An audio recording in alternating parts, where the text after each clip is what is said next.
we have reinvented the model of teaching, but also the way in which we serve new individuals and new customers, if you will, of higher education. But guess what? Everyone can now succeed in a way previously that our standardized models didn't allow us. And to me, that gives us evidence that we should feel nothing but encouraged about our future. That all these individuals now who are being able to successfully traverse their academic pursuits, and they're connecting that to their career pursuits and their vocational identities, like that just means that we're starting to unlock capacity for human invention at scales that we have yet to previously realize. Hello, everyone. Welcome to the Optimistic Outlook podcast. I'm Barbara Humpton, CEO of Siemens USA. Throughout this year, I've explored how the new industrial tech sector is starting to take shape and what that means for manufacturing, healthcare, mobility, and energy. I've looked at some of the technologies driving this progress forward, like digital twins and AI. But now I want us to focus on the most important investment we can make as we bring the industrial tech sector to life, our investment in people. Yes, technology will continue to advance, but it's people who will unlock the power of digital transformation across these critical sectors of our economy. So how do we connect people with the skills and training they need?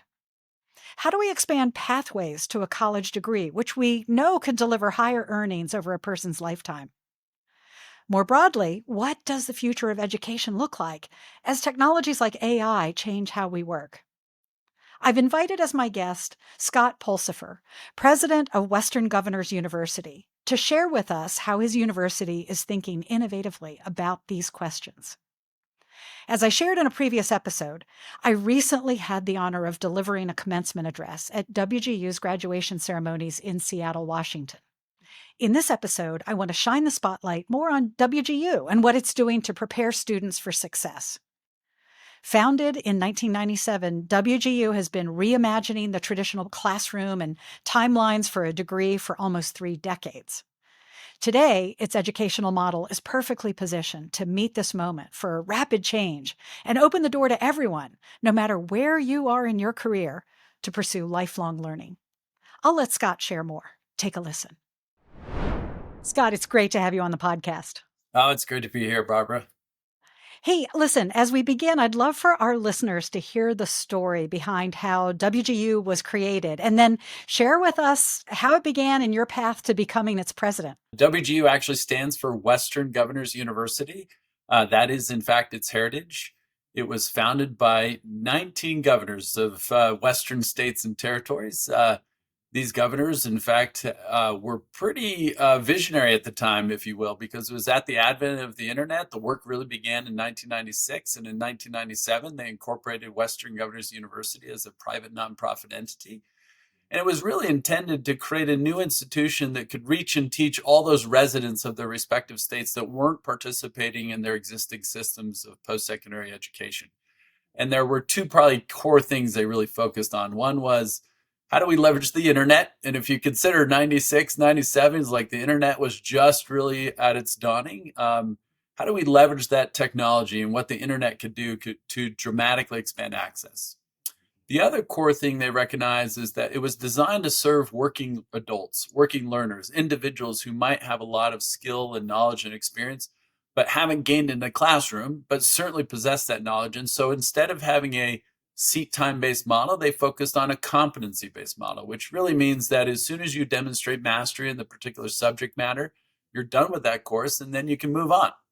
And that allows individuals to have both the flexibility of place and time through the internet, but also the personalization of learning that adapts to their own skill and ability they may already have or the knowledge they have. And so they can accelerate through that. Notably, my own path to WGU is because of the intersection of technology and education. Because Bob Mendenhall, my predecessor, he really was the founding president of WGU, really created the vision for what WGU became. And I had actually happened to have met him before while I was working in technology at Amazon in Seattle.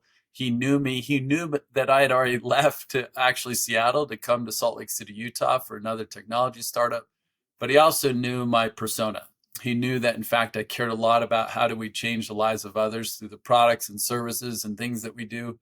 But I will tell you, Barbara, the core thing that really increased my own interest in being a part of WGU was having had the opportunity to attend a commencement prior to the board deciding whether or not they would extend an offer. And having gone to that commencement, you see the incredible, inspiring stories of these individuals.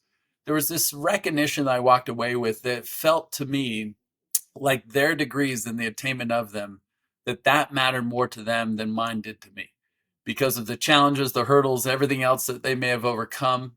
And I just recognized then that WGU is doing some truly inspiring and amazing work out there. And I hope to be a part of it. And sure enough, here I am almost 9.5 years later, having led WGU since It's 2016. amazing, and it's been so exciting to see the institution thrive under your leadership.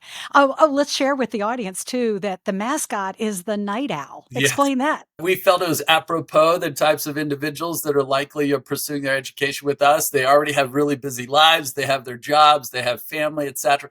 And so it's very often that they're doing their work, schoolwork, if you will, after the dinner's been served and the table cleared and children have been put to bed. And so they're night owls, those that are studying and learning, but they're doing it when the sun has gone down. And so Sage, our mascot, the night owl, I think well represented these working adults that we serve. Well, WGU has tackled some of those factors that have traditionally been really hard for those pursuing a college degree. I mean, whether it's cost or time in the classroom, as you say, being able to manage the schedule.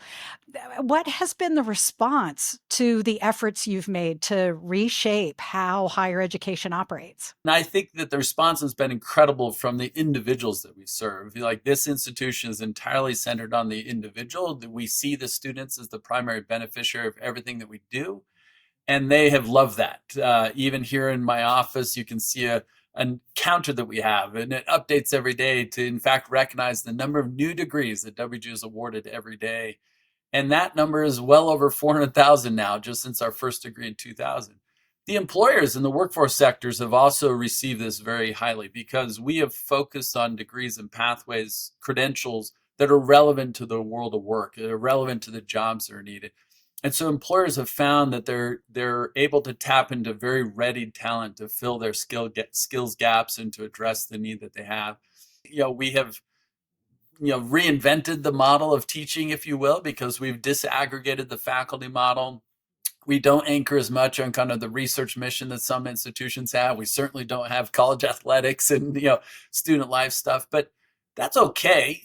It can enable innovation and opportunities to not only change the products and services that we have, but also the way in which we serve new individuals and new customers, if you will, of higher education.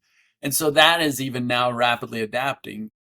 I'll just offer one other thing I thought about is that oftentimes it's really hard to be the largest. WGU is the largest university in the US, full-time employment, nearly 200,000, graduating 60,000 people a year. It's hard to be the largest and the most disruptive, right? If there were things that to describe WGU is like that student-centeredness is at its core, but the second thing right behind that is the bias for innovation.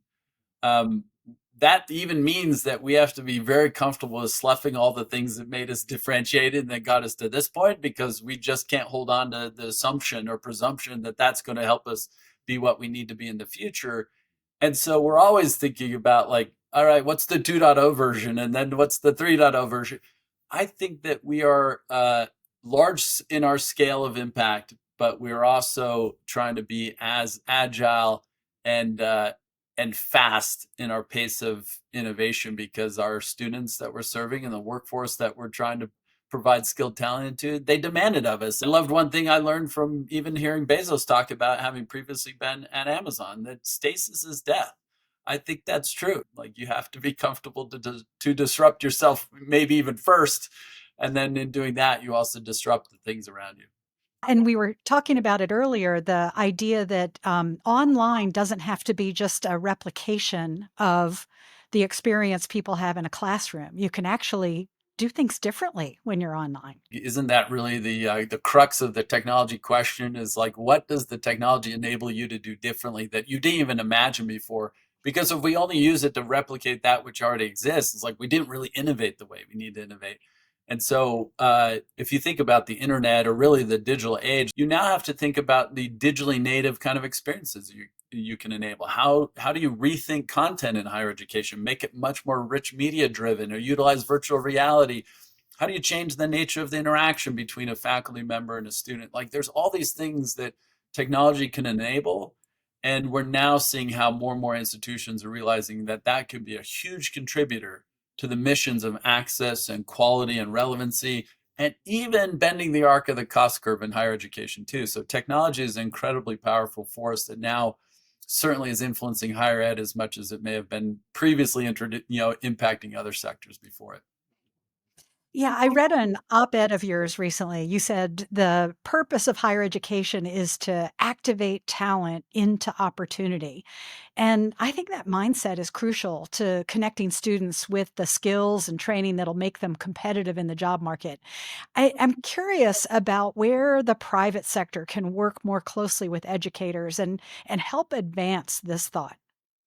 Yeah, I think we certainly imagine the talent economy, if you will. I like to, talk about this broader point, Barbara, that this is like supply chains have been digitized, even money flow has been digitized, like all these things have been digitized, but the talent supply chain or the talent economy is probably the one of the ones that's least digitized. And so the talent economy, though, is still at its core, it's trying to connect humans, individuals, as the supply of all that capacity or capability, and employers in the workforce is really the consumers of all that. And for really well functioning economies, like both of those have to actually understand what are the skills that are needed, where is all the talent that's needed, how do we activate them into that? Because if we have more people participate in the workforce, all that workforce can now innovate at a faster pace, contribute in a more meaningful way.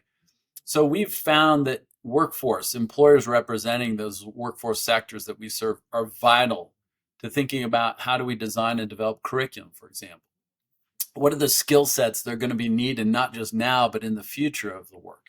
Examples will be like in value-based healthcare, in the healthcare sector. How do we develop degree programs and credential programs that develop the skills related to a value-based healthcare model rather than a fee-for-service model that's been most of its legacy? As we think about the world of technology and cybersecurity, is like what are the core skills that are needed in the vastly global and digital age of how do you deal with the security considerations? Or even in the world of finance and economics and accounting, like all those spaces, you have to understand how it's changing. That what we've done is tried to partner with the employers representing that into advisory councils that help our curriculum faculty rapidly iterate on what are the learning outcomes that need to be part of our courses and our curriculum so that when our students are traversing it, they're actually ready for the job they're going to pursue.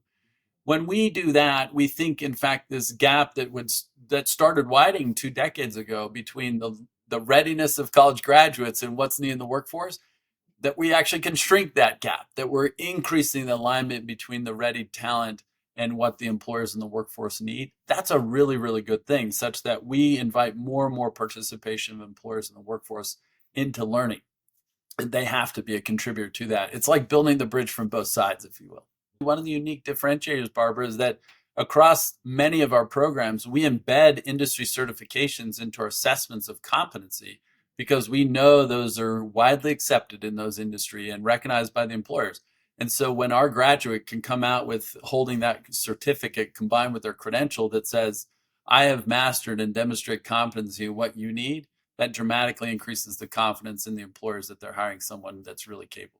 Yeah, and building that bridge from both sides, just helping make those matches, because I know on the employer side, it's that truly that question of where are we going to find the talent? Now, Yeah. one of the things that we've been really focused on at Siemens is not just, competing for the talent pool that's there, but bringing more into the talent pool overall, increasing the size of the labor pool. At our newest facility down in Fort Worth, Texas, we created a program to train people who've never stepped foot on a factory floor, and so now we have people with all these interesting backgrounds coming into manufacturing. Are you seeing a shift in how students are looking at their career over the long term? I mean, is the basic concept of a college degree changing now that we've got new opportunities for the way we build skills and credentials? That story to me is also just fascinating because it started with something that we inherently believe in, is that two things: the inherent worth of an individual, that if given the opportunity, everyone has something big to contribute. The second thing is their innate capacity for learning. It's like all the skills they may have already learned from something else doesn't mean that they're not going to learn new skills or that they don't have the capacity to do so. And so your story of how you did that at your plant in Fort Worth, Texas, like it was amazing. It was like, well, they're humans and they can learn, right? It's like, so why don't we teach them and train them on new skills that's going to actually give them a vibrant, opportunity in a place that they can be really engaged. I think that what we'll see in the future is a tighter integration or even just more integration. I don't know if it's integrated as much as we'd like it to yet between learning and work. And what I really mean by that is that we as humans are gaining knowledge, skill, and ability both through learning processes, academic ones, if you will, but we're also gaining them by working. Like we're doing the job. We're like engaged in different activities and tasks. We're interacting with others. We're problem solving things. We develop expertise through work too. What we see as the opportunity is that academic and work-based learning is going to become more aligned or more woven together. I mentioned this before. We're embedding industry certifications into our assessments. Well, more and more, we're actually just integrating work into the academic traverse. That you're doing it through employer provided projects or internships or even paraprofessional work or even apprenticeships. That all of these are also a means by which you're going to develop the skill for which then we can award you the academic credit to go along with that. Now, what that may mean in the future is instead of this one and done model of where I got to go commit 4 years and start this bachelor's program and finish it 4 years later, that in fact I can do both the academic traverse simultaneously with work, and I may get the right credential that I need for the next 2 to 5 years of work. And then I start my next ladder of learning on top of that, and it gives me an academic credit. You may earn the equivalent of a bachelor's degree over a 10-year life in the future, but the whole way along, you've actually been working. You've been integrated into that vocational space that you find inspiring to you.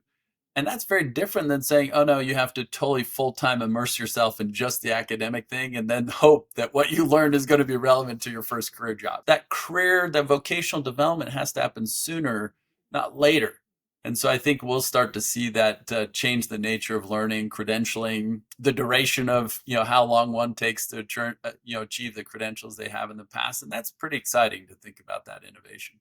We talk a lot about lifelong learning. I've heard a lot of talk from various sources about stackable credentials, and yet at WGU, you're still very focused on actually earning the degree, and you've got a huge focus on completion. Why is it important at this stage of the game to get students through completion? I wish it were different, but the reality is that that credential, particularly a degree, it affords the holder of it optionality in their career development in a way that nothing else does in the marketplace today. And so even while WGU is even investing in what we would call short form or micro credentials, they're directly relevant to opportunities that exist in the workforce. We still know that those won't have the same level of portability across career traverses the same way a degree has, right? And so we know that completion or the attainment of that credential is so important for the individual, the holder of it. We're in the completion business. We focus on ensuring that those who start complete and those who actually attain a credential, it's relevant to the opportunity they want to pursue. Then you really make education work as a catalyst for them to change their life for the better. Scott, I really want to take a moment to thank you again for inviting me to deliver a commencement address to your graduates this year. And it's always been fun to share a few pieces of career advice, but I think what I'd love to do is turn the tables. Now, I happen to know that you do 7 commencement ceremonies a year-ish, Yeah. and that your next year sometime you'll hit your 50th. That's right. I want to Yeah. hear what advice you have for this year's graduate. What inspires you about the students who are now entering the job market? And it's not even entering the job market. So many of your students are making a change mid-career. What inspires you about them? Probably first and foremost it is just the evidence that in fact talent is truly universal. We've just interacted with so many inspiring individuals, and then when you build up the collection of all those inspiring individuals, you see that in fact the sum of that is truly greater than all the parts, right? And to me, that gives us evidence that we should feel nothing but encouraged about our future. that all these individuals now who are being able to successfully traverse their academic pursuits, and they're connecting that to their career pursuits and their vocational identities, like that just means that we're starting to unlock capacity for human invention at scales that we have yet to previously realize. My own sense is probably a couple things. One is everyone should actually think about how they see themselves contributing to the world. There's something that each of you uniquely contributes. And how does that help you in the pursuit of that develop a vocational identity? A vocation isn't a job. It's really just saying, like, hey, how do you see yourself contributing to the world? When you do that, you start to get a vision of what your future is. And then you can put the learning context, or the learning in the context of that. By that, what I mean is, now you know what skills you have to develop. Now you know the talent you have to develop. Now you know the learning you need to acquire. It's like now it gives you context because you have an envisioned future state. In both of those cases, I would say to all of them, embrace technology. Technology makes everything better. Like it will only reflect our virtues as humans and humanity. It will reflect our morals and everything else. But technology is such a facilitator of things, of what they will envision for their future and the work they're going to be doing, everything else. Technology can be a massive catalyst to that. So I would encourage every one of our graduates and these rising, graduates to say, hey, technology is your friend. How do you embrace it to allow you to do that which you're uniquely suited to do? Now, Scott, you've probably set a new record on this show for the use of the word optimism or optimistic any number of times throughout our conversation. But I love to end every episode with my guest's optimistic outlook. So the question I want to ask you is, what does the future hold? What's next? Where can we go from here? What internet did for access, AI will do for learning. And that is to say that, we now have at our fingertips the ability to fully adapt to an individual, the instruction, the learning, the content, everything else, such that we realize that innate capacity for learning, the instructional model is adapting to every one of those individuals uniquely in a way that increases the probability that everyone succeeds. Rather than trying to just put all of us, millions of people, through a standardized model and saying, hey, this worked for some of you and you got an A, and some of you got B's and C's, and some of you didn't enroll ever. Like, oh no, learning happens with every human. And now when we can personalize and adapt it more because of AI's power, it's like, that's a really, really promising thing, that we can democratize learning the same way internet democratized access. Say farewell to the bell curve, right? That's right. Yeah. There's a great study 40 years ago and a more recent one out of Carnegie Mellon that highlighted the fact that mastery and tutoring models dramatically increase the likelihood that every individual is developing competency in any given subject. At the same time, the more recent studies out of Carnegie Mellon highlighted that we actually all learn. We just need the practice. Now, do we all have the same aptitudes or predispositions or anything? No. But that's why we also have team development. We do that as a leader. You do that as a leader. You recognize the complement of gifts and talent and aptitude that different individuals have to build really, really strong performing teams. But guess what? Everyone can now succeed in a way previously that our standardized models didn't allow us. Scott, after having spent the weekend with your graduates, I can tell you I share your optimism, but even more, I am confident that your leadership is going to be a huge part of that success. Thank you so much for joining us today on the Optimistic Outlook podcast. It was such a pleasure. Thank you, Barbara. It's inspiring to see how WGU is rethinking what college looks like for a changing labor market. I'll share this too.